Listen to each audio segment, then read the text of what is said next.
É duro dizer, Jader, mas bem-vindos ao fim do mundo. Bem-vindos ao fim do mundo. Bem-vindo, Diego. Legal. Cara, eu sempre me surpreendo o tanto de que a gente já andou nesse podcast. Não é, cara? Engraçado isso, né? A gente Sim, está aqui já no episódio, sei lá, 19, eu acho. E as contas é difícil, gente, mas vocês estão vendo aí os números. E Jader, eu queria. É 19 mesmo. Eu queria deixar claro uma coisa, pessoal, que tá ouvindo a gente, que o YouTube, esse querido desse YouTube, ele tem um jeitinho de fazer as coisas que eu vou falar pra você. A nossa live, a live 17, ela não se encontra de forma fácil, porque ela é uma live. Então, o exato. algoritmo ele mata a live que não tá mais live. Quando ela tá live, ele mostra a live para todo mundo, mas quando ela não tá mais live, ele já quer que você esqueça que ela existe. E se você entrar na lista do canal e procurar a live que a gente fez, que é o episódio 17, você não vai encontrar. Então você vai encontrar a live no nossa playlist, Manual de Sobrevivência do Fim do Mundo, mas você não vai encontrar facilmente. Então, assim, só para avisar vocês que não pulem a live, porque a live ela é um episódio, ela tem um número, ela é episódio 17, porque ela dá continuidade. Não é só uma live de tirar dúvidas do capítulo 11, embora sim, tenha sido muito disso, mas tem muito conteúdo ali que é importante. A gente tentou fazer uns recortes e deixar esses conteúdos separados, né? Mas, não sei, o YouTube também não gostou muito dos recortes aí. Acho que a gente tem que caprichar melhor em fazer chamadas absurdas já. A gente tem que fazer alguma coisa tipo, olha agora ou já era, né? O fim do Sim, tem que mundo ser uma chegou coisa mesmo. épica. Tem que ser essas coisas Sim, tem que ser uma coisa bizarras. épica. As pessoas poderem clicar. A Mas, gente, sim, a gente fica preocupado, na verdade, né, pessoal, claro. de querer fazer uma chamada que ao mesmo tempo desperte atenção, mas que também não vá ser um clickbait. Uhum, exato. Então a gente quer entregar realmente aquilo que a gente está conversando com vocês aqui. E a gente já sofre um pouco, porque, obviamente, quando a gente começa com Bem-vindos ao Fim do Mundo, é pra marcar o tema do podcast, que é o tempo que a gente está vivendo, Sim.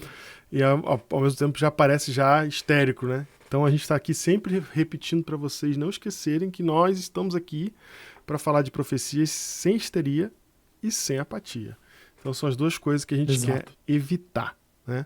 É, e todas as vezes que você vê eu ou o Jader postando alguma coisa no Instagram, inclusive, é, qualquer coisa que a gente estiver postando, ou até fazendo um plantão aqui ao vivo, qualquer coisa, nunca é em prol da histeria, nunca é. Então não faça essa leitura jamais. De olhar pra gente fazendo alguma postagem, algum comentário e pensar, eles estão tão entrando naquela de Jesus vai voltar amanhã, o fim do mundo chegou e tal, aquele lance de histeria. Não é isso. Mas nosso lance também não é apatia. Então, nós estamos aqui para cutucar todo mundo. E o problema, Jader, é sempre esse. Quem tenta não ficar nem de um lado de extremos e nem do outro lado extremo, irrita os dois extremos. Então nós estamos aqui para irritar os histéricos e irritar os apáticos. Isso vai acontecer mesmo. Porque a gente não quer ser nenhum É nem isso outro. mesmo. Beleza? E o que despertou a gente também foi essa compreensão de que o livro de Daniel, ele é um livro que fala com a audiência do tempo do fim, no aspecto relacional entre o ser humano e Deus, no aspecto relacional entre o ser humano com o próximo, e a gente quer explorar isso. E é isso que nós estamos vendo, é isso que tem nos despertado, é isso que tem feito as pessoas que olham para o mundo e não veem mais sentido, né? E nós estamos buscando sentido no livro de Daniel, num livro que eu não olharia ele dessa forma, Diego, há um tempo atrás, Uhum, né? uhum, Quando a gente tenta buscar sentido na história, sentido na nossa vida, uhum, Daniel não é um livro que você pensa de cara para buscar sentido para a tua vida, né? uhum, uhum. Mas isso tem me surpreendido cada vez mais e como as pessoas estão se despertando para o momento em que vivemos e olhando para Daniel e compreendendo a época, e isso tem ajudado elas a encontrar sentido, propósito, como a gente tem tem recebido aí recados das pessoas que ouvem a gente. Isso aí. E aí a gente deixou aí alguns cortes para vocês do episódio que virou uma live. Exatamente para vocês divulgarem. Exatamente para quando você ver, escolher um desses episódios, que são trechos pequenos, qualquer um pode assistir, 2 minutos, 7 minutos, né? O cara não vai bater com um vídeo de 3 horas. Ele vai ver 7 Não. minutos, 2 minutos. Tem uma chance maior dele ver e de se interessar. E divulgar também a playlist. Enfim, lembrem sempre o seguinte: o único objetivo disso é fazer o pessoal acordar para a vida. É sair ou da apatia ou da histeria. Então, levem isso adiante aí. A gente não vai ganhar nada com isso, não é nosso objetivo ganhar nada com isso. Então, levem isso adiante para que mais gente possa ouvir, né?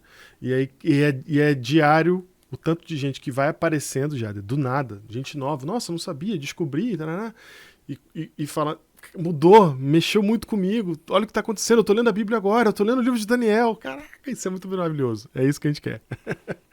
Que as Sim. pessoas leiam o livro de Cara, é Daniel. surpreendente uma pessoa começar a se interessar pela Bíblia já por Daniel, Pois né? é, eu sempre achei que isso não podia acontecer, mas é o que está acontecendo. Então, louvado seja Sim, Deus, né?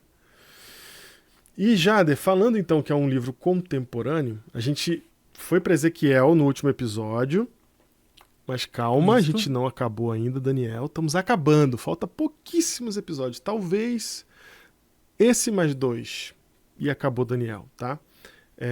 Mas esse episódio aqui ele vai ser um episódio diferente. Isso não vai ser um episódio, Jader, que a gente vai chafurdar em um capítulo de Daniel. Na verdade, nós vamos olhar a partir de Daniel para toda a Bíblia. E aí, nesse olhar, nós vamos entender que esse livro ele tem uma função contemporânea muito importante. Porque hoje, qual que é o grande questionamento? Hoje nós estamos num mundo secularizado. Quanto mais o mundo se educa, obviamente, Jader, quanto mais educação você tem, quanto mais uma nação é educada, mais ela recebe de um determinado conteúdo. E esse determinado conteúdo, ou seja, a educação do mundo hoje, na Terra inteira, é uma educação secular. Então, quanto mais a narrativa secular entra nos países, mais questionamentos surgem. E questionamento não é ruim, é bom. Deus gosta de questionamento. Muitas vezes eu encontrei jovens que chegavam com vergonha de fazer questionamentos para mim, sabe? Tipo, será que realmente Deus existe? Será que realmente isso é verdade? Mas ele falava isso com... Ele não tinha coragem de falar para mim como se Com eu... medo. Com medo, como se eu fosse recriminar, sabe? E infelizmente o cristianismo muitas vezes recrimina mesmo. Não é para fazer isso, gente. Nós não somos Babilônia.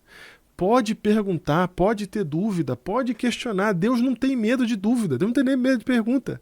Você acha que o Deus E maior... não acha que a gente.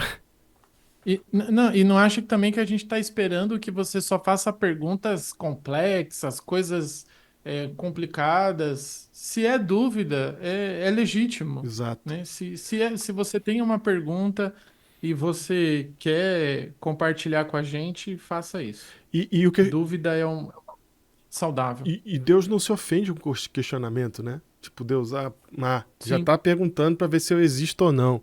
Ele fica bravo, nada disso, cara. Pelo contrário. Porque se você tá perguntando é que você tá interessado. Se você tá perguntando é que você quer saber. Então, ao mesmo tempo que o secularismo traz essa onda de querer chamar tudo de mito, ao mesmo tempo que ele faz isso, ele também traz esse questionamento que é importante. Se você chamar tudo de mito também e não fizer questionamento até sobre o que você está sendo educado, né, você vai estar errado. Então, não adianta você achar que você é cientista e não questionar a própria ciência que você está aderindo. Né? Então, assim, é normal e é necessário. E a nossa cultura, Jada, é uma cultura que questiona tudo, quer saber os porquês. Né? Quer saber por que tem que fazer isso? Por que eu tenho que ir para a igreja eu tenho que fazer assim, né? Então, isso é muito bom. Isso é muito bom. E aí, para esse contexto específico, que é um contexto novo. O pós-modernismo é um contexto novo. O secularismo é um contexto novo. A gente só tem isso depois da Revolução Francesa. Olha ela aí de novo. É depois da E Revolução ela Francesa. separou a religião ela separou a religião e a política, né? Que nós olhamos isso como uma coisa boa, mas quando ela separou a religião e a política, ficou um vácuo que foi preenchido. E nesse vácuo na educacional não havia religião também, né? Uhum. Então, o nosso ensino hoje, no geral, ele é um ensino destituído totalmente de Deus. Isso. E a gente vê a alta crítica eh, tentando desmistificar a Bíblia, principalmente em profecias, Uhum. que é Principalmente. uma das questões centrais no livro de Daniel. Eu quero falar desse ponto aí, Jader, mas eu só quero antes dizer uma coisa. Você precisa ter consciência, está ouvindo a gente aqui, que esta realidade secular, esta realidade de questionamento nunca existiu na humanidade da Revolução Francesa para trás. E quando a Revolução Francesa aconteceu, você não pensa que o mundo explodiu em pensar dessa maneira. Foi na França, num lugar. Já viu o tamanho da França? Foi num tequinho do mundo que esse negócio começou a florescer.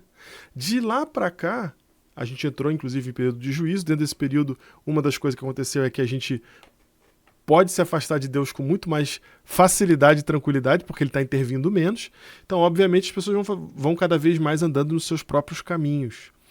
Só que isso antes não era assim, galera. Inclusive, uma coisa que eu não mencionei aqui, Jader, que eu fiquei chateado quando eu percebi que a gente não mencionou ao falar de Daniel, é que quando a gente falou das contas lá do 666, do 600, do 60, do 6, que um representa um Deus pequeno, outro representa um Deus grande, se você for ler os acadêmicos da Mesopotâmia, eles vão explicar para você o seguinte, que a matemática e a religiosidade não se dividiam. Ou seja, ciência e religião era a mesma coisa no contexto da Mesopotâmia. Não tinha essa separação que hoje a gente faz. Hoje tem a ciência, hoje tem a matemática, né? Tem a física, a gente conseguiu separar ainda a física, matemática, né? A gente separa os conjuntos de saber. Era uma coisa só.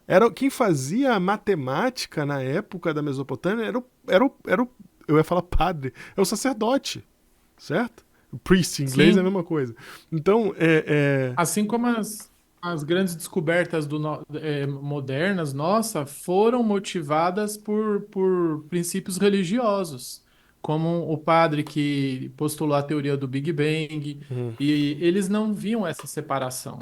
Realmente, essa é uma questão bem moderna mesmo. Eu bem, não tinha parado para pensar nisso, não. exatamente. Então, dentro deste contexto, o questionamento fica natural. E aí a gente tem o que o Jader falou, esse citou de alta crítica, é um termo que a gente teólogo a gente usa para definir um grupinho que quer ser bastante científico a ponto de falar de teologia e falar de religião, negando inclusive pontos da fé. Então, dá um exemplo para você, hoje é possível você fazer teologia num seminário que não crê que Deus existe.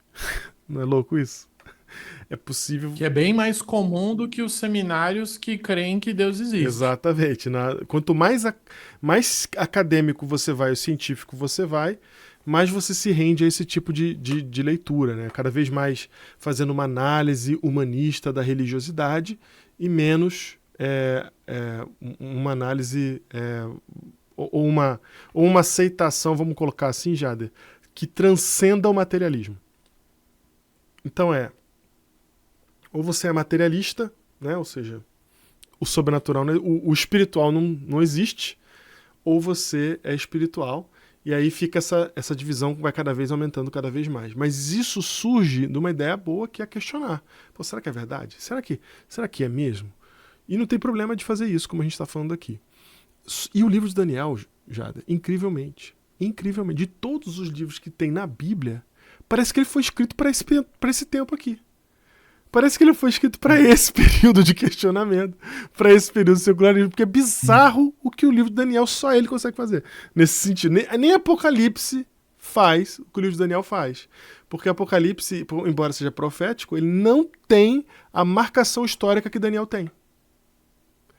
E nem é questionado como Daniel é. Sim. Então, assim, olha a marcação histórica de Daniel. Vamos começar da parte simples que todo mundo aqui sabe, ainda mais você que já está aqui. Daniel, em 600 anos antes de Cristo, explicou, né, tem lá escrito em hebraico e aramaico, quais são os capítulos da vida na Terra.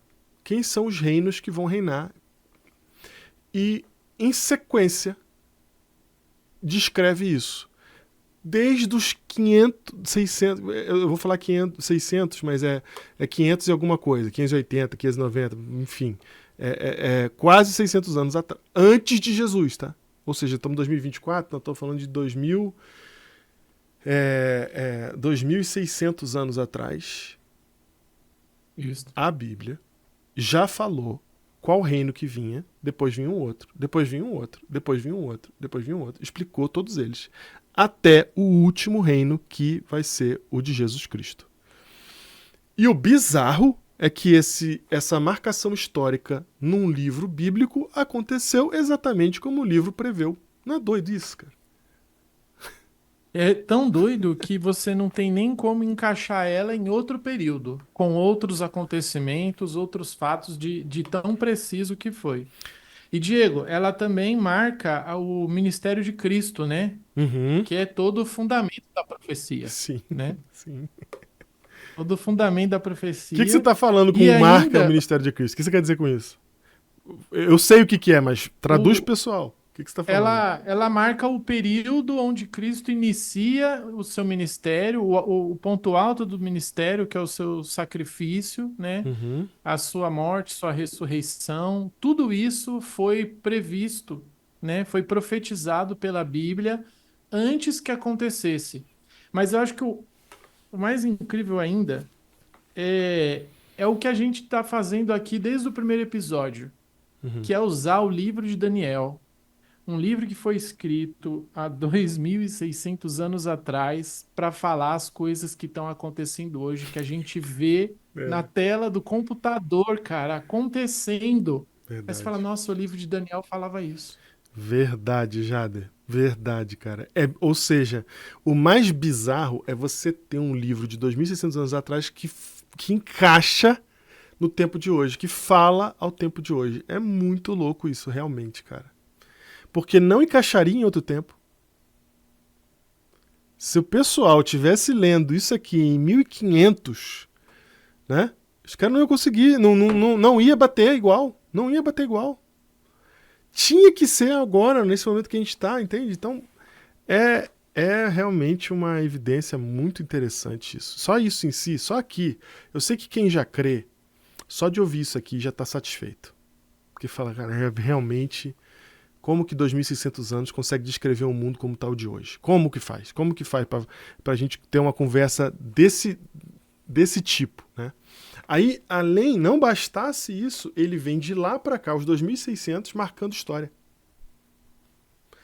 Aí vai encaixando e não Se não tem. bastasse, ainda faz Vem checkpoint. checkpoint, exatamente. Ele vem com checkpoint. Tum, tum, tum, tum. Aí, não bastasse isso, ele ainda faz o checkpoint mais importante de todos, Jader, ser Jesus Cristo, que é o Messias aguardado, que todo mundo esperava, todo mundo sabia que seria no futuro de Daniel, certo? Então, estava para frente de Uhum. Daniel, todo mundo esperando o Messias. Cadê esse Messias? Quando que ele vem? 500 anos antes, 600 anos antes, o texto fala quando ele vem. Data. Aqui, ó. Data de quando ele batiza, de quando ele de quando ele é crucificado, a data, batendo certinho, avisada antes. A gente não tá falando de época, né? Não, mais ou É, menos naquela época, né? Entre 100 antes de Cristo e 600 depois. A gente tá falando do ano exato do acontecimento da profecia. exatamente. É muito bizarro isso. Tá? Então é muito interessante. Assim. Então eu vou trazer isso agora aqui. Eu vou fazer uma afirmação. Principalmente quem quer questionar vai vai sofrer um Vai pouquinho com a ficar minha fácil. afirmação. Vai sofrer um pouquinho com a minha afirmação, mas calma, fica com a gente aqui e presta atenção. O livro de Daniel, ele é evidência de que Deus existe e que ele enviou a sua mensagem nesse livro que a gente chama de Bíblia.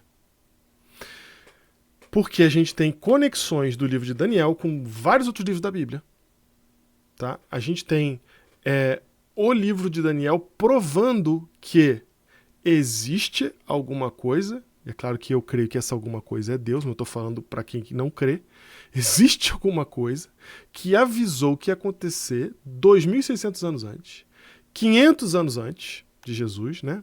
2.600 anos antes, e veio fazendo checkpoint da história, beleza? A ponto de contar a história da Berenice, irmão. Se não sabe o que é a Berenice, tem que ir lá ver 11. Tá? Numa profecia de 457 a.C.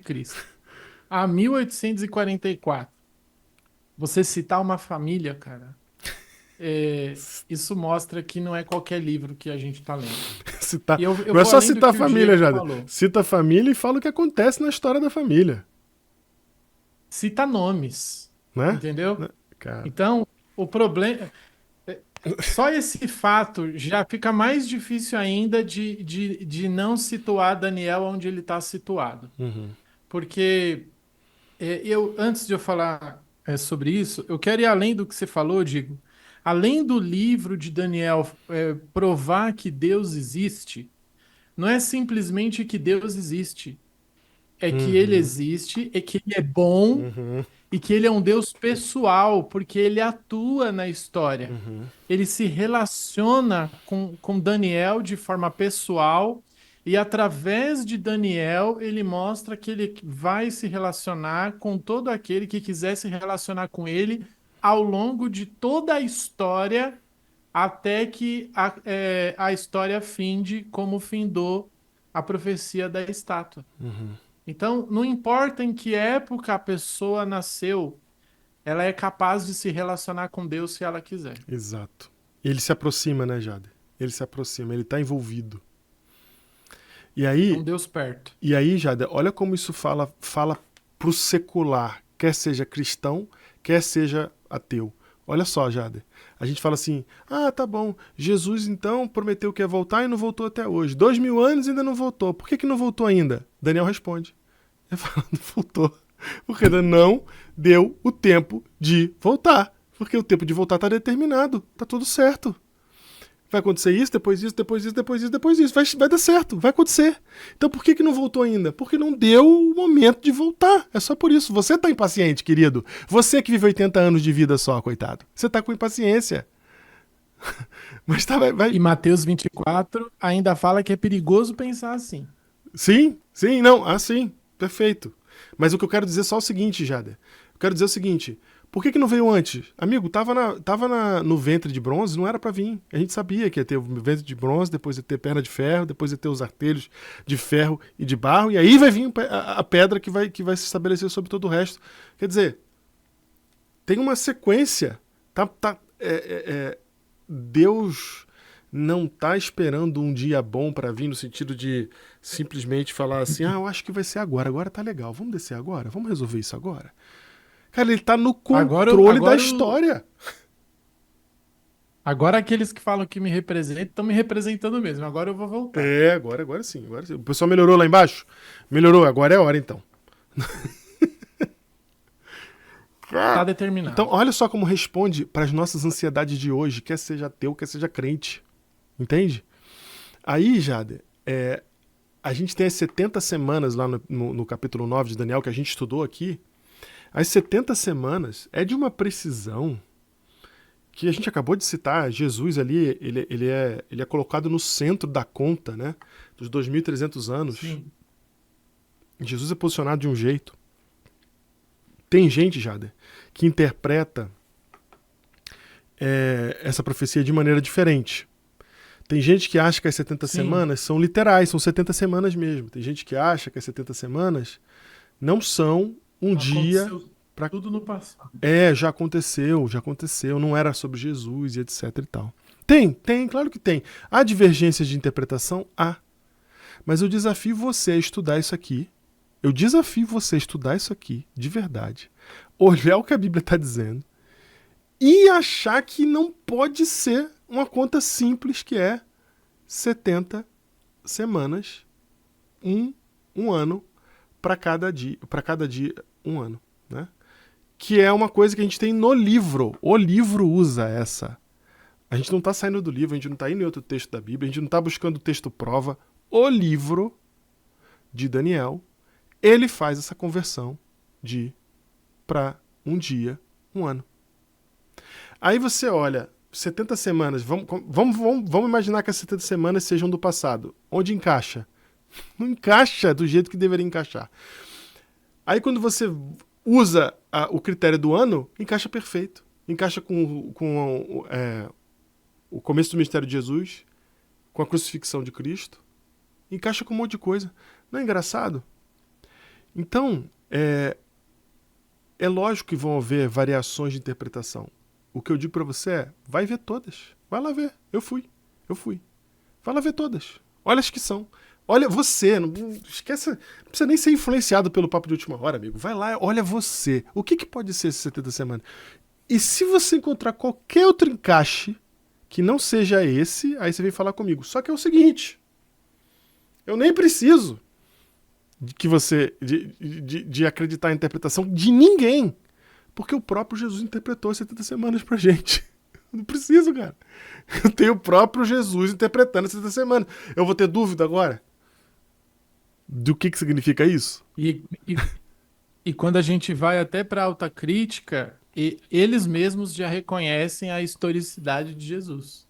Ah, não, a historicidade de Jesus é inegável hoje. E a gente pode. O Inegável. ateu não pode negar a historicidade de Jesus. As datas são inegáveis, a presença é inegável, o que aconteceu é inegável. Então, assim.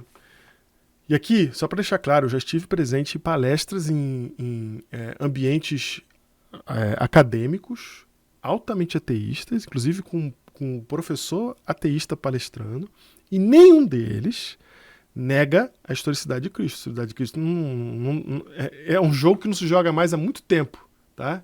Coisa de menino que antigamente acontecia. Hoje não existe mais, isso na academia não existe, tá? Então, assim, a gente tem Jesus histórico comprovado, Jesus histórico demarcado na história, e ele apontando para 70 semanas dentro daquilo que é historicamente aceito sobre Cristo, da historicidade dele. Ou seja, as 70 semanas encaixam na historicidade de Cristo. E Cristo, ele mesmo, faz a interpretação das 70 semanas como princípio, usando o princípio de ano. Vou mostrar isso para vocês, a gente já mostrou isso aqui. A gente, durante esses episódios, já falou isso de maneira esparsa, né, Jada? Mas hoje a gente vai trazer para esse episódio, para ficar tudo junto aqui, ó, num único episódio, você vê Jesus falando disso, tá? E como que a gente sabe que Jesus está interpretando as 70 semanas. Então, eu vou começar com Lucas, capítulo 3, versículo 1. Para você que achou que a gente não ia para a Bíblia hoje, tome Bíblia. Vamos lá. Lucas, capítulo 3, versículo 1. Jada, eu já falei demais. Vai. O que tem aí, cara? Tá na tela. Lucas, capítulo 3, verso 1. Eu vou ler. Aqui. Eu vou ler e você fala mais um pouco pra gente aqui.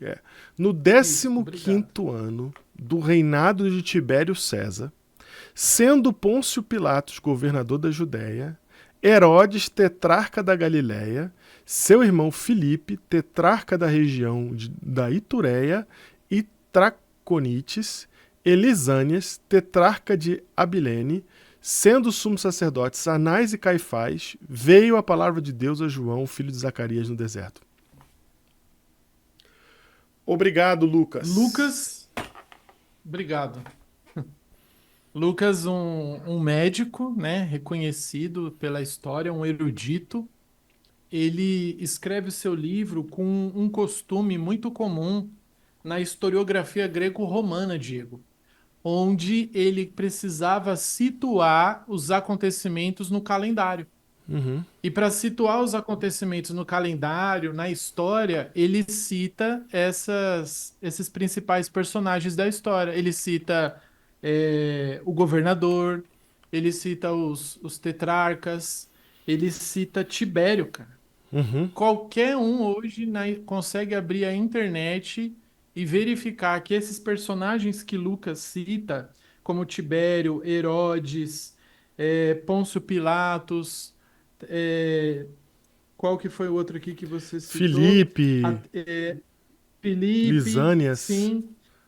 Lisânias, isso, é isso que eu queria falar. Ele governava Abilene. Esses personagens são facilmente identificados na história. E Lucas ele faz isso para poder demonstrar o início do ministério de Jesus, o início do ano do batismo de Jesus. Uhum. E Lucas, Diego, eu não sei se a gente pode afirmar completamente que ele tinha essa intenção, Não, mas ao Lucas, eu posso afirmar que isso. Que isso. Olha o podemos? tanto que ele gastou de informação só pra falar isso. É, não Ele são tá todos dando que fazem data. isso na Bíblia. Ele tá dando data, pessoal. Lembrando que data era um negócio complicado transculturalmente nessa época. Cada nação tinha um jeito de marcar a data. Então, como é que você marcava a data? Então, ele tá aqui dando um jeito que transcende o tempo pra gente saber que data que é. 15º ano do reinado de Tibério César, sendo Pôncio Pilatos, governador. Olha os marcadores: da Judéia, Herodes, o tetrarca da Galiléia, Filipe, o tetrarca da região de Traconites, aí, Tureia. Entendeu? Ele tá ó, localizando para você quando foi que isso aconteceu. Então, Anás e segundo o Diego, Caifás. podemos, Segundo o Diego, a segundo o gente Diego. pode, Diego, a gente pode fazer a afirmação de que Lucas tem a intenção de dar a base histórica para a profecia das 70 semanas? Vamos lembrar quem é Porque Lucas. Lucas não é discípula médico, direto de Jesus. Ele é médico, mas ele não é discípulo direto de Jesus. E Lucas ele é um grego. é grego. E o evangelho que ele escreveu, que a gente chama de evangelho de Lucas, é o maior, o mais completo, porque foi fruto de pesquisa, Pesquisa. ok? Então, é uma reportagem, praticamente, sobre quem foi Jesus e o que ele viveu. Então, começa como uma reportagem, Jada. Quando? Com datas. Uhum, exatamente. E E datas essa ideia, para Roma e para Israel, tá? Porque ele fala também que foi no período do sumo sacerdote Anás e Caifás. exato, cara, ele dá a data religiosa e a data secular, Uhum, digamos assim, né? uhum, A ideia que a gente quer fazer aqui é inferir que com esses dados, Lucas, ele dá a base e autenticidade histórica para a profecia de Daniel, uhum. que é Como? Como? exatamente situando a profecia no tempo, né? Uhum, Quando a profecia ela cita as 70 semanas, a profecia ela separa as 70 semanas em três partes, uhum. né? A primeira parte é que são Tô indo as para lá, tô indo sete para lá. primeiras semanas. A primeira parte que a profecia cita é que são as 7 semanas que é o tempo que vai levar para a reconstrução de Jerusalém, né? Uhum, Para a reconstrução do templo, na verdade. Aí as outras 62 semanas é o tempo que levaria para reconstruir a cidade, mas o fim das 62 semanas, mais 7 semanas, uhum, deixando aí 69, é exatamente o início do ministério de Cristo. Então, como o Diego estava falando lá, que nós queremos mesmo que você questione as afirmações que nós fizemos no podcast e principalmente as afirmações que a gente está fazendo nesse episódio para mostrar a autenticidade de Daniel. Você só precisa pesquisar duas coisas, que são as maiores críticas ao livro de Daniel. uhum, De que ele não foi escrito na época de Babilônia, ou seja, ali no sexto século antes de Cristo, que todas as profecias foram escritas depois, que esse já é um princípio, né, da alta crítica. Toda profecia ela é escrita depois que ela acontece, e aí o autor ele faz a retrospectiva. Só que além de vocês terem, além das outras interpretações terem que encaixar as datas proféticas em outras datas, não é só simplesmente arranjar uma outra data. Ela também precisa arranjar personagens que são citados nas profecias. uhum. Então, essas duas coisas, as datas e os personagens, torna essa tarefa muito complexa.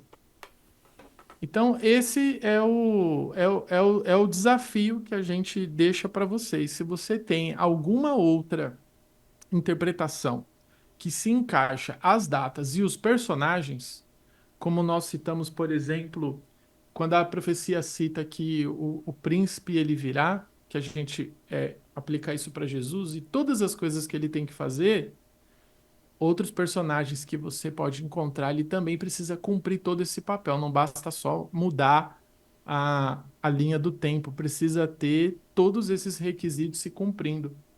E Jesus cumpre todos eles na data certa, nos acontecimentos certos, mostrando que o início da profecia de Daniel, ele é um acontecimento seguro para você estabelecer todo o resto da profecia. Uhum. Jader, só para deixar uma coisa clara aqui pro pessoal, vou mostrar aqui na tela, tá? Que eu coloquei aqui na tela as 70 semanas, uma timeline, só para poder relembrar o pessoal. Tá em inglês, pessoal, mas vocês vão achar que as datas estão em inglês e português. Você consegue ver que os números você vai conseguir entender. Então tá aqui, ó. As 70 semanas começam nos 457 antes de Cristo, que é quando sai a ordem do Artaxerxes para Esdra de reconstruir o templo. Aí passa 7 semanas. Onde está isso aqui, Daniel? Está aqui, ó. Diz assim, ó. Sabe e entende, desde a saída da ordem para restaurar, verso 25, Daniel 9, e para edificar Jerusalém até ungido ao príncipe, 7 semanas e 72 semanas. Então a gente tem aqui, ó, as 7 semanas mais 62 semanas, que dá exatamente no período em que Jesus é ungido, até a ungido. Lembrando que Messias significa ungido. Então, até o Messias vai bater exatamente 7 semanas mais 62 semanas. Você bota isso daqui em anos, vai dar 49 anos mais 434 anos, dá exatamente no ano 27 depois de Cristo. Depois. Que está em inglês aqui, quase me confundiu. After Domini, né? Então, 27 depois de Cristo é quando Jesus é batizado. Aí olha que interessante.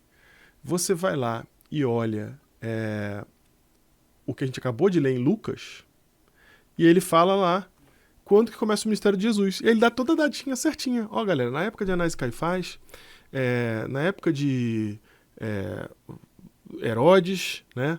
Na época de Tibério, na época de Lisânia, e ele vai dizendo como que está o alinhamento naquele ano. Filipe estava cuidando de Tuéria, então ele vai fazendo esse alinhamento todinho ali para você saber que este é o ano 27 depois de Cristo. Exatamente o ano 27 depois de Cristo. Aqui eu vou deixar uma coisa bem clara para vocês, aproveitando o que está na tela aqui, é que Jesus não nasceu no ano 0, e nem no ano 1 do tempo de Jesus. Isso é muito importante, porque tem gente aí, inclusive o pessoal gosta de colocar na internet dizendo que teve um eclipse no dia, bem no dia que Jesus morreu, lá em Jerusalém no ano 33, que é o ano que ele morreu, porque ele morreu com 33 anos. Pessoal, Jesus morreu com 33 anos, mas ele não morreu no ano 33. Ele não morreu no ano 33 porque ele não nasceu no ano 1. Existe um erro de cálculo no calendário gregoriano que é muito conhecido. Todo mundo sabe, basta você pesquisar, que Jesus não nasce no ano 1. Ele nasce 2 anos antes. Tá? Então, portanto, Jesus não morre no ano 33, ele morre no ano 31 depois de Cristo.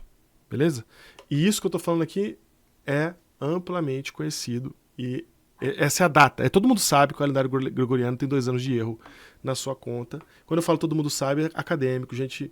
Eu tô falando que isso não é questionado. Quando eu falo todo mundo sabe, quer dizer, não tem questão. Não tem questão. Você não vai encontrar ninguém falando assim, não, na verdade, o calendário está correto. Não tem. Ok? Com isso em mente, Jesus foi morto no ano 31. Ok? Tá aqui, ó, ano 31. E ele começa o seu ministério, que durou 3 anos, Jader, exatamente no ano 27. Não foi exatamente no começo do ano, por isso que ele morre no 31.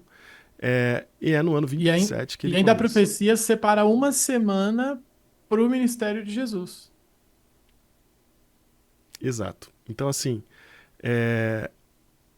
a conta bate certinha com o período que Jesus é batizado. Aí você olha, vamos voltar aqui, vamos voltar para ler a Bíblia agora, vamos olhar o seguinte. A gente já viu que tem o ano 27 depois de Cristo, que é quando começa o ministério, está datado em Lucas, para você saber que é exatamente aqui.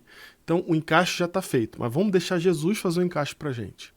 Olha que interessante. Mateus, capítulo 3, tá? Vou abrir aqui. Lá vamos nós de novo. Mateus, capítulo 3, verso 15. Não, é isso mesmo. Não, Mateus, capítulo 3, verso 15, não é quase. 24? Não, Não, eu tô olhando outro número sim. aqui. Capítulo 3 de Mateus, verso 15. Olha que interessante. Quando Jesus está sendo batizado já, no mesmo ano, no ano 21, Jesus está sendo batizado. Aí você vai encontrar uma frase de Jesus que não tem explicação, a menos que... Olha que interessante. Verso 15. Mas Jesus, quando ele está para ser batizado aqui, né? Jesus, vou ler o 11, tá? Eu vos batizo com água, João falando, para arrependimento, mas aquele que vem depois de mim é mais poderoso do que eu, cujas sandálias não sou digno de levar. Ele vos batizará com o Espírito Santo e com fogo. Beleza? Aí, verso 13. Por esse tempo, dirigiu-se Jesus da Galiléia para o Jordão, a fim de que João o batizasse. Eu pergunto para você, Jada, para que Jesus tem que ser batizado? Jesus precisa de arrependimento? Porque aqui, ó, Ele tem. eu vos batizo com água para arrependimento. Tá? Qual que é o motivo que João tá tendo para batizar as pessoas? Arrependimento. Arrependimento. Verso 13, Jesus vem para se batizar. Ele tem motivo para se arrepender? Tem pecado? Tem pecado, Jesus? Né? Bom, se tem, Jada, tem um problema aqui, porque o João não sabia disso. Porque no verso 14, ele, porém, o dissuadia dizendo. João fala, dissuadia Jesus. Não, Jesus, calma aí. Eu é que preciso ser batizado por ti. E tu vem a mim para eu te batizar. Então, aqui a gente tem uma cena bizarra que João reconhece como sendo assim. Fala assim, eu vou batizar Jesus. Jesus, você que tem que me batizar. Eu tô aqui batizando o povo para arrependimento, para eles mudarem de vida, para eles se arrependerem dos seus pecados. Aí vem o Senhor que tem que me batizar, e não o contrário. Né? Aí o verso 15 diz assim, mas Jesus lhe respondeu, deixa por enquanto. Em outras palavras, Jesus falou assim, João, só faz. Calma. Só faz que você vai entender depois. Acho que o João não lembrava, né, Diego? É muita coisa para lembrar. Não tem como. Jesus fala assim, ó, deixa por enquanto, porque assim nos convém cumprir toda a justiça. Aí, Jade, aqui tem uma palavra que a gente não pega rapidinho aqui no nosso tempo, né? Que é a palavra justiça, né? Em outras palavras, ele está falando assim, o que Jesus está falando deixa por enquanto, porque assim nos convém cumprir toda a Bíblia. No tempo dele, todo o Antigo Testamento. Em outras palavras, o que ele está dizendo é law aqui, justiça, certo? Quando ele fala isso, ele não está falando da justiça, juízo mesmo. Ele está falando da Torá. Ele está falando do Antigo Testamento. Ele está falando da Bíblia para eles. É assim que eles chamavam, lembra, pessoal? As pessoas nesse tempo não falavam Bíblia, não tinha essa palavra. Elas não falavam Antigo Testamento, porque não tinha Novo Testamento. Elas falavam a justiça, a lei, né? Para que se cumpra a lei. Então, quando Jesus fala assim, nos convém cumprir toda a justiça, em outras palavras, ele está jogando assim, ó, tudo que foi feito, tudo que foi falado lá atrás tem que ser cumprido. Aí, se você olhar no Antigo Testamento, o que tem falando que Jesus tinha que ser batizado? Você não vai encontrar nada dizendo que Jesus tem que ser batizado, mas você vai encontrar dizendo que o Messias ele é ungido. A gente tem até citações de que ele seria morto. Isso, a gente tem. Mas batizado. Mas num livro só, que ele seria batizado, seria morto e ressuscitasse, só Daniel. Só Daniel. E batizado não tem. Só tem essa ideia de unção. Então esse batismo de Jesus, na verdade, é a unção dele. É quando ele começa o ministério. E a unção, ela se reflete logo em seguida, pessoal. Olha aqui, ó. Batizado, Jesus saiu logo da água, no verso 16, e eis que se lhe abriram os céus e viu o Espírito de Deus descendo como pomba, vindo sobre ele. O que era unção, Jader? No Antigo Testamento. O que era unção? Você derramava óleo na cabeça de uma pessoa para que aquilo representasse o quê? Ele recebesse o Espírito Santo. Exato. Então aqui a gente tem a cena da unção de Jesus e o único lugar da Bíblia que fala da unção do Messias e da data para ele, coincidentemente, Jader, marca exatamente o ano que isso Daniel. acontece. Coincidentemente, marca o ano que isso acontece. Sensacional. Aí você me obriga também a gente ler Lucas Aí, 24, lá vem. por favor. Vamos lá. Você me lembrou agora desse verso. Lucas É 24, assim que é bom. 44, Diego. Vamos lá. Lucas 24, 44. Jesus ele ressuscita, né? Reaparece aos seus discípulos e no verso 44 diz assim: A seguir Jesus lhes disse: São estas as palavras que eu vos falei, estando ainda convosco, e importa que se cumprisse tudo o que de mim está escrito na lei de Moisés, nos profetas e nos salmos, que são as três divisões básicas que o judeu faz do Antigo Testamento. Sim. E nas três você tem profecias de Jesus. Nas três. E ainda ele cita, né, os profetas, exatamente como você falou. Nas três tem a previsão de Jesus. Cara, isso é um princípio importante, né? O próprio Cristo está falando para gente que o Antigo Testamento é sobre ele. Uhum. Apesar da gente ter os contextos de cada época, a finalidade do texto para cada época, no final das contas, a Bíblia ela tem que falar sobre Cristo. Se a profecia não é sobre Cristo, não é? Se quando a gente lê lá Daniel que o ungido vai vir para expiar todo o pecado, para cumprir toda a justiça, para trazer Uhum. justiça eterna, então não faz sentido ter a profecia. Uhum. A profecia ela tem que apontar para Cristo, que é o cumprimento final, é ele que vai resolver tudo, é ele que vai cumprir tudo aquilo de que todo o Antigo Testamento anunciava. E Jade, olha que interessante essa ponte que você acabou de mostrar pra gente. Se Daniel é legítimo, porque Daniel, além de apontar quando Jesus vem, quando ele se batiza, além de apontar quais são todas as nações que vão vir uma atrás da outra, se Daniel é legítimo, olha o que está acontecendo aqui. Ele está apontando para Jesus, Jesus está apontando de volta para Daniel e está apontando de volta para a Torá de Moisés, a lei de Moisés, e está apontando de volta para os profetas e está apontando de volta para os Salmos.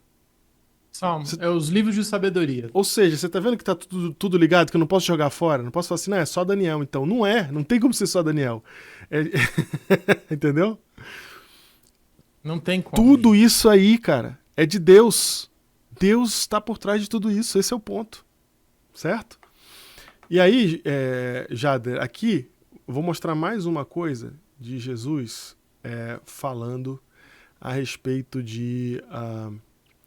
Jesus falando a respeito dessa profecia. Ele citar, tá? Vou deixar ele citar. A gente já falou isso aqui, mas agora vai estar junto num vídeo só. Sim. Mateus 26. Eu Pode falar.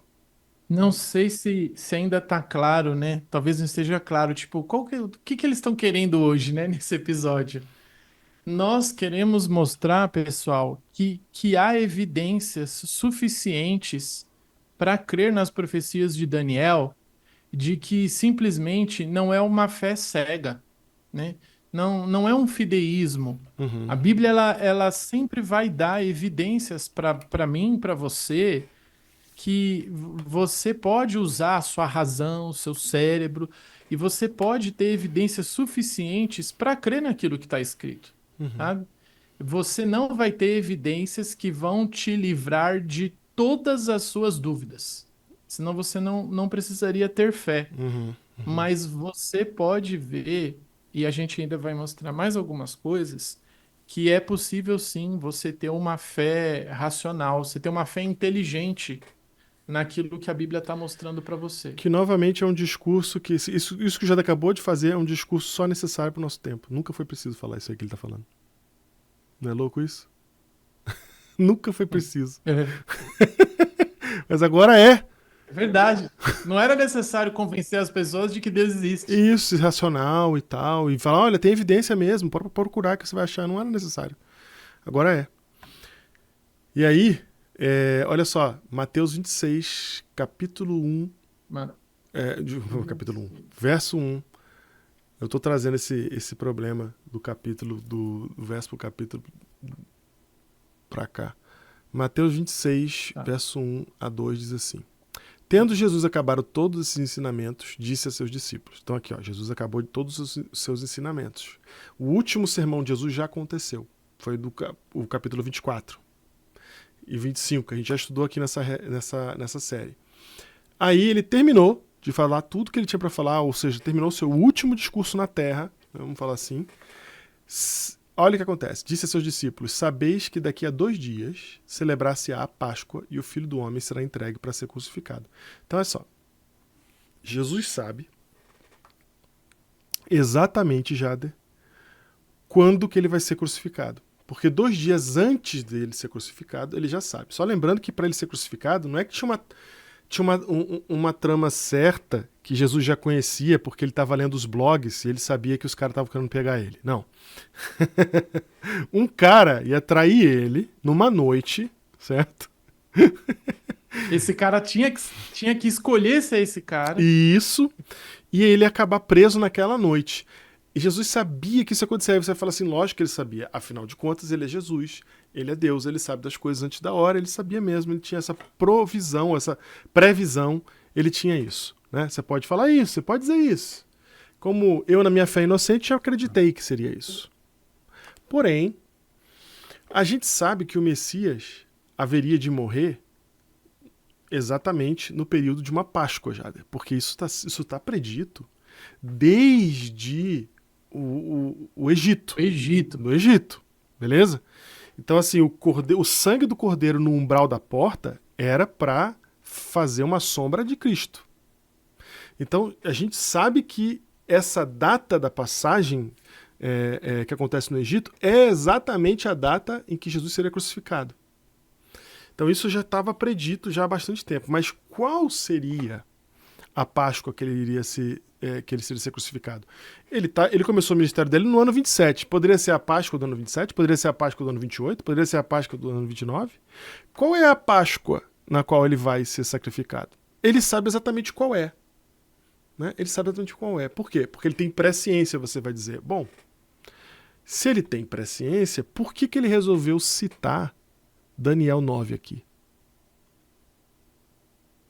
Porque uma coisa a gente sabe. Ele sabe Daniel 9, ele cita Daniel 9, a gente vai falar disso daqui a pouco de novo, que a gente já falou, a gente começou tudo isso daqui, essa conversa, porque Jesus citou Daniel 9. Tá? A gente sabe que ele sabe, a gente sabe que ele tem de cor na mente, porque ninguém carrega a Bíblia debaixo do braço naquele tempo, né? Então você tem que decorar, Jesus decorou o texto. A gente sabe que ele tem de cor na mente. E quando você tem de cor na mente, é muito mais fácil você citar, é muito mais fácil você falar, né? Ali de maneira... uma brincadeira que sempre acontece comigo, Jada, é o seguinte. Tem uma fala na Bíblia, que eu não sei nem onde está agora, mas que fala assim, o que é isso entre mim e ti? Né? É alguém falando com alguém do tipo assim, por que a gente vai brigar? Por que a gente vai ter um problema? O que é isso entre mim e ti? Eu nem lembro onde essa frase tá, mas eu uso isso direto com alguém, sabe? Alguém vem eu faço favor para alguém, a pessoa fala assim, poxa, muito obrigado. Eu falo, que é isso entre mim e ti? Eu tô citando um texto da Bíblia, que eu não lembro nem onde tá, mas eu sei que essas palavras são bíblicas e que elas estão para dizer assim, que nós temos intimidade, não precisa disso, sabe? Entendi. Ou vou dar um outro exemplo, assim, vinde à parte e arrazoai. Já ouviu esse? Sim, arrazoemos. Isso, vinde à parte e arrazoemos. É um texto de Isaías, né? Que é, chega junto, vamos conversar, né? Eu já usei isso brincando nas redes sociais com alguém, vinde à parte e arrazoai. Quando você fala isso, o que você está fazendo? Você está fazendo uma citação de um texto que você sabe do que significa, aonde ele está, qual o seu contexto, e você traz ele, porque ele está na sua mente decorado. Textos minúsculos, né? Vamos comparar agora com os fariseus da época, com Jesus, que conseguia fazer isso com o Antigo Testamento inteiro. Então é muito fácil para ele citar. E aí, no mesmo momento em que Jesus fala com os seus discípulos, que daqui a 2 dias ele vai acabar crucificado, no mesmo momento, olha o verso 28. No mesmo momento, ele fala assim, ó. Do Porque 26? isto, capítulo 26, verso 28, ele fala, Verso 28. isso, porque isto é o meu sangue, o sangue da nova aliança, derramado em favor de muitos, para remissão de pecados. Jader, essa sequência de palavras aqui, essa conversa aqui, ó, meu sangue para aliança, em favor de muitos, remissão de pecados, só tem em um lugar da Bíblia junto. Onde? Daniel 9. Só tem lá. Não, quero ver. Eu ia chutar lá em Êxodo, lá no... Vai, vamos ler Daniel 9 Daniel. então de novo. Vamos lá. Olha aqui, ó. Você não sabia, não. Eu tô em Daniel 9? Esse aqui. Tô, tá aqui. Vamos lá, olha só. Verso 24 em diante, onde tá a profecia das semanas, né? Sim. 70 semanas estão determinadas sobre o teu povo e sobre a tua santa cidade, para fazer cessar a transgressão, para dar fim aos pecados, para expiar a iniquidade, para trazer justiça eterna, para selar a visão, a profecia e para ungir o Santo dos Santos. Sabe e entende, desde a saída da ordem para restaurar e para edificar Jerusalém até ungido ao príncipe, 7 semanas e 62 semanas. As praças e circunvalações se reedificarão, mas em tempos angustiosos. Depois de 62 semanas, será morto o ungido, e já não estará. E o povo de um príncipe que há de vir destruirá a cidade, o santuário, e o seu fim será num dilúvio, e até ao fim haverá guerra, desolações são determinadas. Ele fará firme o quê? Aliança. Com quantos? Muitos. Por uma semana. Para cessar o sacrifício, a oferta de... Uhum. e a oferta de manjares. Isso. Sobre as asas das abominações virá o assolador até que a destruição está determinada se derrame sobre ele. Então, aonde... Ele cita ele mesmo na profecia que Daniel vai jogar para a vinda de Jesus, cara. Isso. Sensacional. Ele fala o sangue da nova aliança, porque o ungido é cortado no texto. O ungido é cortado. O que acontece se você corta? Né? Então, o sangue da nova aliança é derramado em favor de muitos para a remissão de pecados. Esses elementos, remissão de pecados, favor de muitos, aliança e o derramamento de sangue, estão todos os elementos juntos somente em Daniel 9. Procura no Antigo Testamento onde estão juntos esses elementos aí e traz pra gente. Eu já fiz essa pesquisa, o professor que me ensinou isso já fez. E não é nem em qualquer lugar de Daniel, não. Né? Ele está citando exatamente no período em que fala que ele vai aparecer. Exatamente. Exatamente. Então, Jesus confirma 70 semanas no ano 27 e confirma 70 semanas no ano 31. Ele confirma os dois marcadores. Interpretando dentro do princípio dia-ano. Ok? Então, agora eu entendi por que você falou que Jesus ele dá o aval para o princípio dia-ano. É isso, ele dá o aval por isso, porque ele está usando o princípio dia-ano, ele comprova que ele está usando o princípio dia-ano aqui. Tem a fala para o início do ministério e ele fecha o ministério dele citando a parte onde ele vai morrer em Daniel. Cara, sensacional essa daí, eu não sabia dessa. Pois é, Jade. E aí, vemos aqui o verso 15, capítulo 24, que foi o que começou a nossa conversa. Começamos a conversa a partir daqui, desse ponto. Jesus falando, quando, pois, virdes o abominável da desolação de que falou o profeta Daniel no lugar santo, quem lê entenda. Então é o seguinte, aqui nesse verso simples, a gente tem uma confirmação muito importante. Que a autocrítica questionou, porque a autocrítica chegou e falou assim, gente, é tão absurdo um texto da Bíblia prever com tanta antecedência tudo que preveu, que O que a autocrítica fez? O que os críticos textuais que não querem acreditar na Bíblia ou que tem, O racional. ou que queiram questionar, enfim, o que eles chegaram à conclusão? Esse texto de Daniel não pode ter sido Fizeram o escrito, racional. não pode ter sido escrito 600 anos antes, não pode. Para que se acerte Impossível.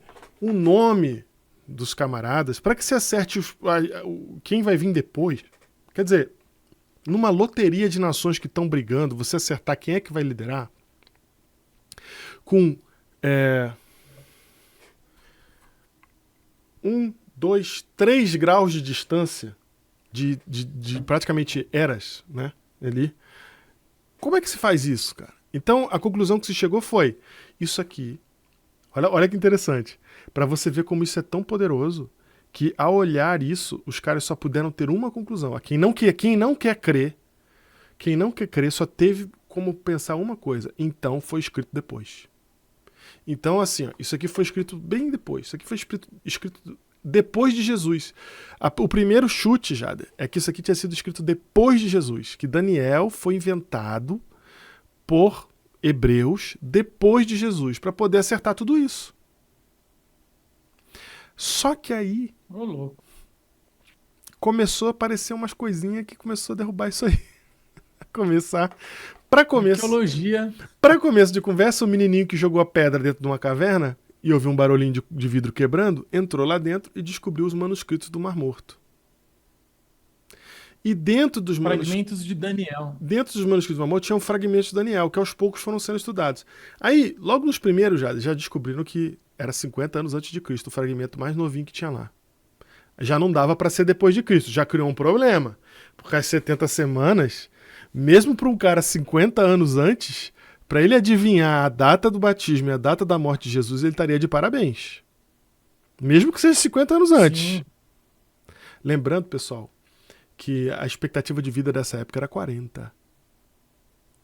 Ninguém vive 80. Não é que ninguém vive, mas a expectativa média de vida era 40 anos. Beleza? Então, assim, curtíssimo espaço de tempo. O cara prevendo um negócio para 50 anos nessa época, ele está prevendo para além da vida dele. Vamos supor que Daniel, então, foi inventado 50 anos antes de Cristo. Toda essa história foi inventada lá, né? Com toda essa coerência, com tudo que a gente viu aqui, com o fato de ser em hebraico e aramaico, que era a linguagem dos caldeus. Vamos levar tudo isso em consideração, né? Ainda assim, já derrubava a tese de que não tem um texto bíblico que fale de profecia que vai acontecer no futuro. Derrubou. Essa tese caiu, Jader. Porque até aqui, Jader, todas as profecias da Bíblia foram interpretadas pela autocrítica como tendo sido posteriores à profecia. Exato. Era o racional, né, Diego? Quando você exclui completamente a fé da tua vida, era a conclusão óbvia que qualquer um chegaria, né? O que você está chamando de racional, eu quero deixar o termo técnico aqui, que é material. Material. Isso, é a abordagem Visão materialista. Exatamente. Tem que ser. Então, Isso, a única explicação é que alguém inventou isso aqui depois. Já sabia o que tinha acontecido e fingiu que não sabia. Você até mencionou nos outros episódios que isso acontecia, né? Sim, o capítulo 11 ele evidencia isso, porque se ele tivesse sido escrito depois, ele não mostraria derrotas. Porque o papel da profecia era um marketing, né? Para o próximo rei que viria, para ele se mostrar como o rei da profecia.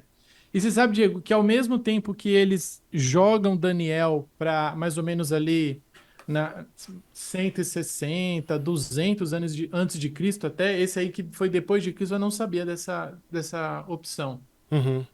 Isso gera um problema maior ainda, porque dentro do livro de Daniel, a gente também consegue comprovar a própria historicidade de Daniel.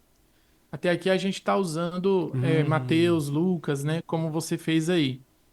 Se o autor de Daniel... tem um detalhe, Diego. Além da datação do livro de Daniel, há ainda o questionamento de que foi o próprio Daniel que escreveu isso. Porque se ele não foi o próprio Daniel, se foi depois, Aí se foi antes, se é Entendeu? que foi o Daniel que escreveu. Entendi, perfeito. Se é que foi Daniel que escreveu, Então, porque...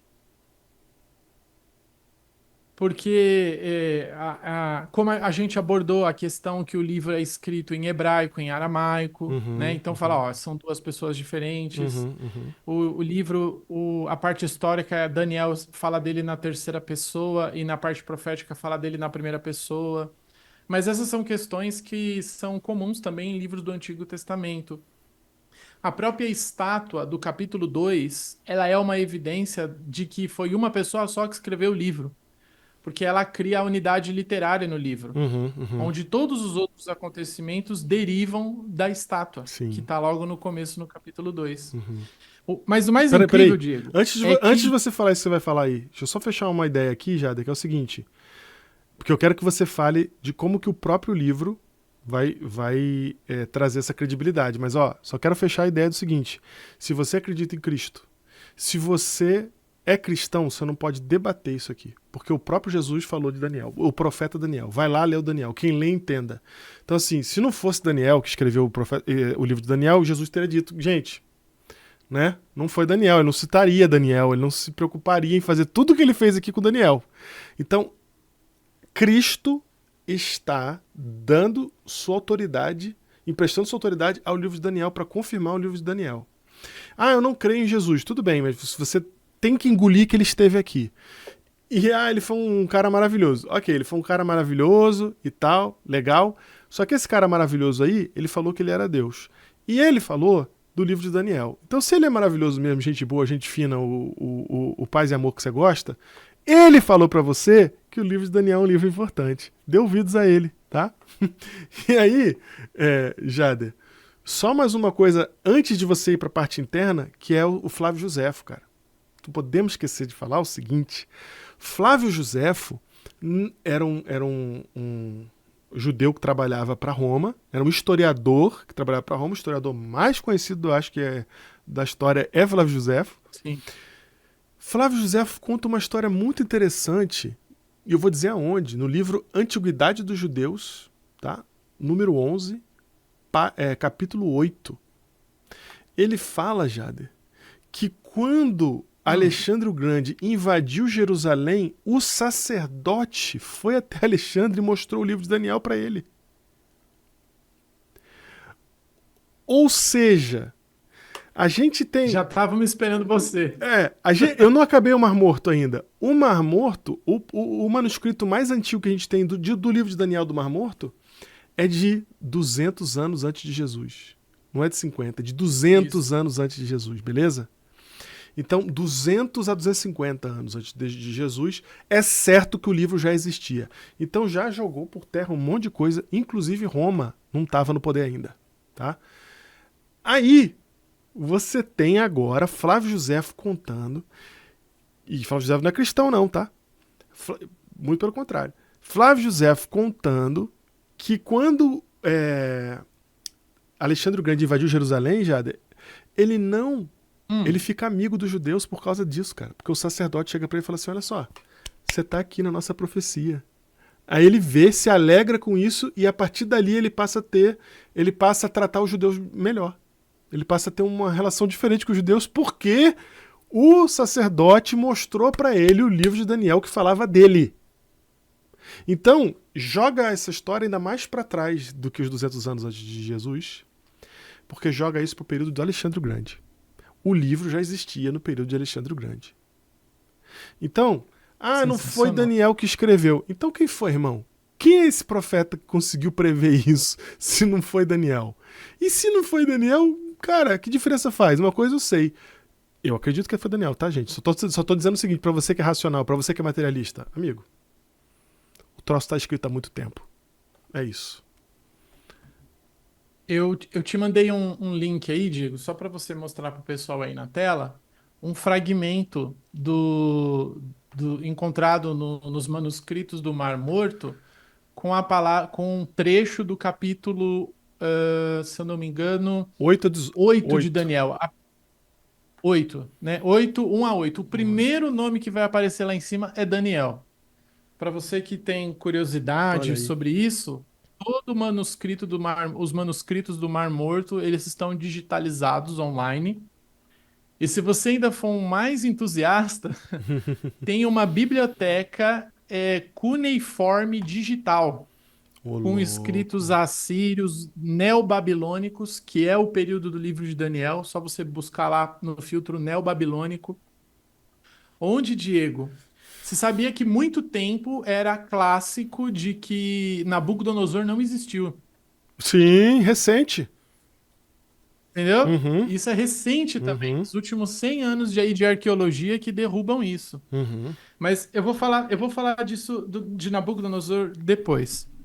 Dentro do livro de Daniel, nós temos duas grandes evidências que comprovam a historicidade, a autenticidade do livro de Daniel.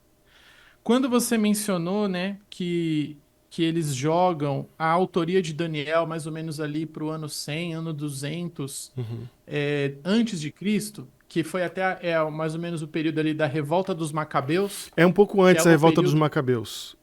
O pessoal da alta crítica empurrou até os Macabeus, falou: ah, foi o pessoal aqui que inventou o livro de Daniel. Aí veio o manuscrito do Mar Morto e empurrou mais para trás. Isso. Então, isso gera um outro problema. Por quê? Se o livro de Daniel fosse escrito nessa época, ele não teria como mencionar Nabucodonosor e Belsazar. O capítulo 4, da maneira como ele foi escrita, e o capítulo 5 de Daniel, ele não poderia ser escrito daquele jeito. Hum, Por quê? hum. Vamos para Daniel, capítulo 4, Olha aí. e o verso 30. Daniel 4:30. Tô nele. Daniel 4:30 diz assim: Falou o rei e disse: Não é essa a grande Babilônia que eu edifiquei para a casa real com o meu grandioso poder e a glória da minha majestade? Uhum, Esse verso, Diego, cita a grande expansão que Nabucodonosor fez da Nova Babilônia. uhum, As canalizações do rio Eufrates, os jardins suspensos da Babilônia, uhum, estão aqui citados nesse verso. Se o livro de Daniel fosse escrito depois, né, como a Alta Crítica menciona, não teria como citar Nabucodonosor. Por quê? Porque a história, aquele que teria feito a pesquisa para escrever Daniel, ele ia citar uma mulher chamada Semíramis, hum, que se você for até hoje abrir um Wikipédia da vida, né, que nem é fonte de é. estudo, mas ela é bem conhecida como sendo a responsável por essa citação aqui de Nabucodonosor. É atribuída a ela a expansão neobabilônica.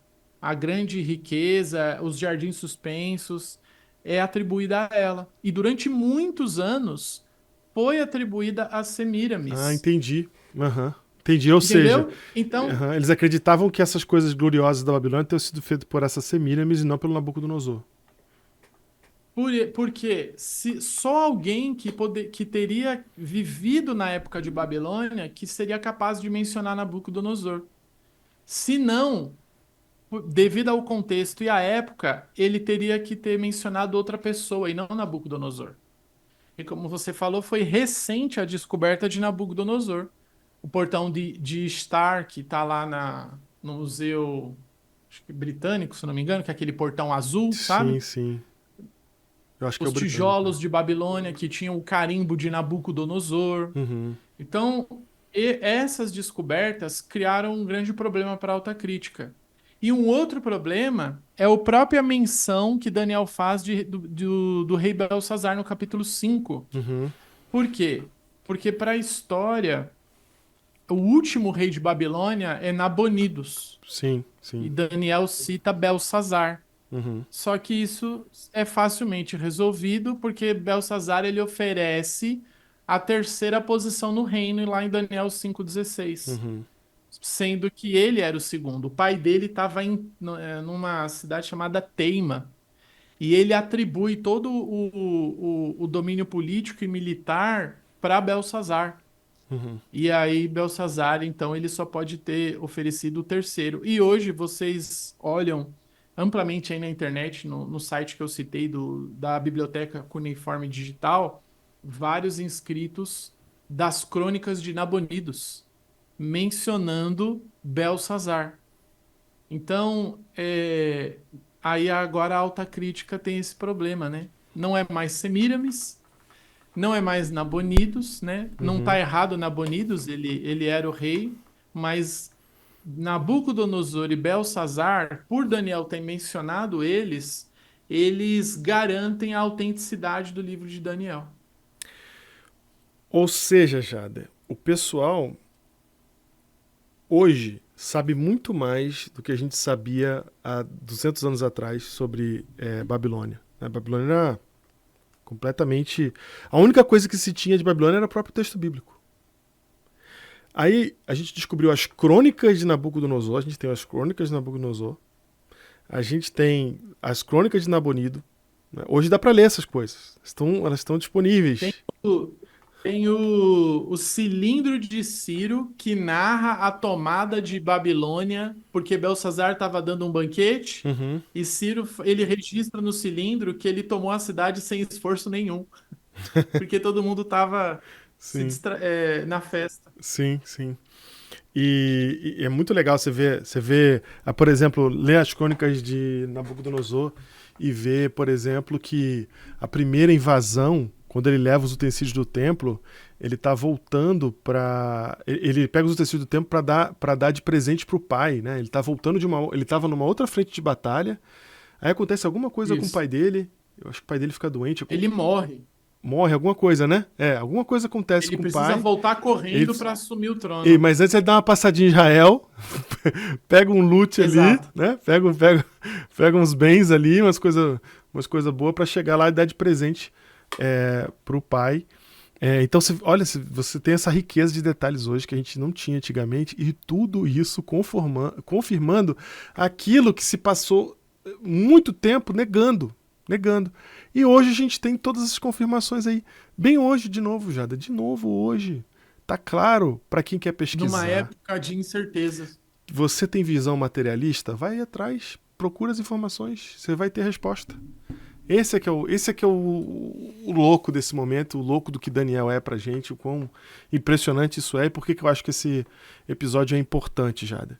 Ele não é um episódio que a gente está tirando uma conclusão espiritual do livro de Daniel. Ele é um episódio que está falando pra gente como que Deus cuida da gente, cara. Porque ele colocou no último livro, no livro para a última audiência, tudo que a última audiência precisava. Inclusive Sim. a argumentação para aceitar de forma materialista o último livro. O livro que fala com a nossa E Deus, audiência. ele pede para você confiar nele, Diego. Como eu falei, ele não dá todas as evidências. Mas quando você confia nele e o tempo passa, ele faz você olhar para trás e falar, ó, aquele período que você confiou em mim, tá aqui a evidência, ó. Uhum, Aí isso uhum. vai te fortalecendo para você confiar cada vez mais. Sim. Então vai ter um momento Deus falou assim, olha, olha para trás. Você tem motivos para confiar em mim. E você tem motivos sólidos. Você pode olhar na história, você pode olhar na Bíblia, você pode olhar na natureza, você pode olhar onde for, você tem motivos para confiar em mim. Não vou explicar tudo, mas eu vou te dar motivo suficiente. E a gente só entende, Diego, que Deus estava guiando quando o tempo passa. Uhum, Aí você olha para trás, que é a mesma questão das profecias. Você só vai entender uma profecia quando ela passar. uhum, uhum. E é justamente isso, é para você aprender a confiar em Deus em situações onde a gente está confuso, onde a gente não sabe o que fazer, onde a gente se sente perdido. Aí Deus fala: calma aí, eu vou te dar um pouco de evidência aí para você não, pro seu joelho não bater um no outro, para você não desfalecer. E querendo ou não, é, às vezes Deus ele se comunica com a gente só pelas evidências, né? Tem pessoas que precisam das evidências, e isso não tem problema nenhum. E aí elas vão fortalecendo cada um para poder ir desenvolvendo a sua fé conforme o ritmo de cada um. Sim. Deus espera até o nosso ritmo. Sim, sim.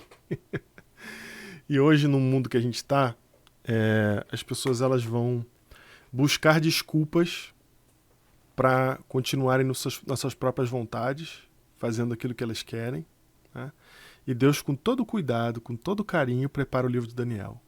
Por que acharam fragmentos do livro de Daniel no Mar Morto? Né? Porque acharam um monte de livro lá e tal, mas tinha lá um pedacinho necessário para que você soubesse que o livro de Daniel ele tá anterior ao tempo de Jesus.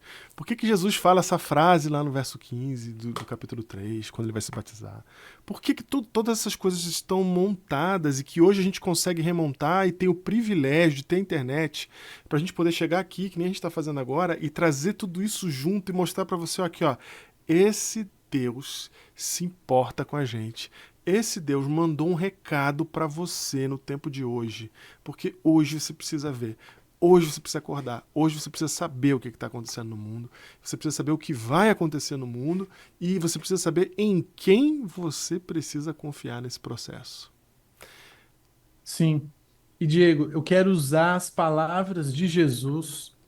Cara, eu sempre me impressiono quando você fala assim, relaciona Daniel com a atualidade. Hoje estamos em novembro de 2024. E aí Jesus, quando ele vai citar o profeta Daniel em Mateus, ele fala, quem lê entenda. Uhum. Hoje nós estamos em 2024 de novo, precisando entender o momento em que nós estamos vivendo, precisando encontrar sentido, encontrar explicação. E hoje a gente pode usar as próprias palavras de Jesus para você se virar, voltar para o livro de Daniel, ler e entender. Isso vai fazer você compreender a época em que você está vivendo, compreender quem é você, compreender quem é Deus e o plano que ele tem para sua vida. Quem lê, entenda o profeta Daniel.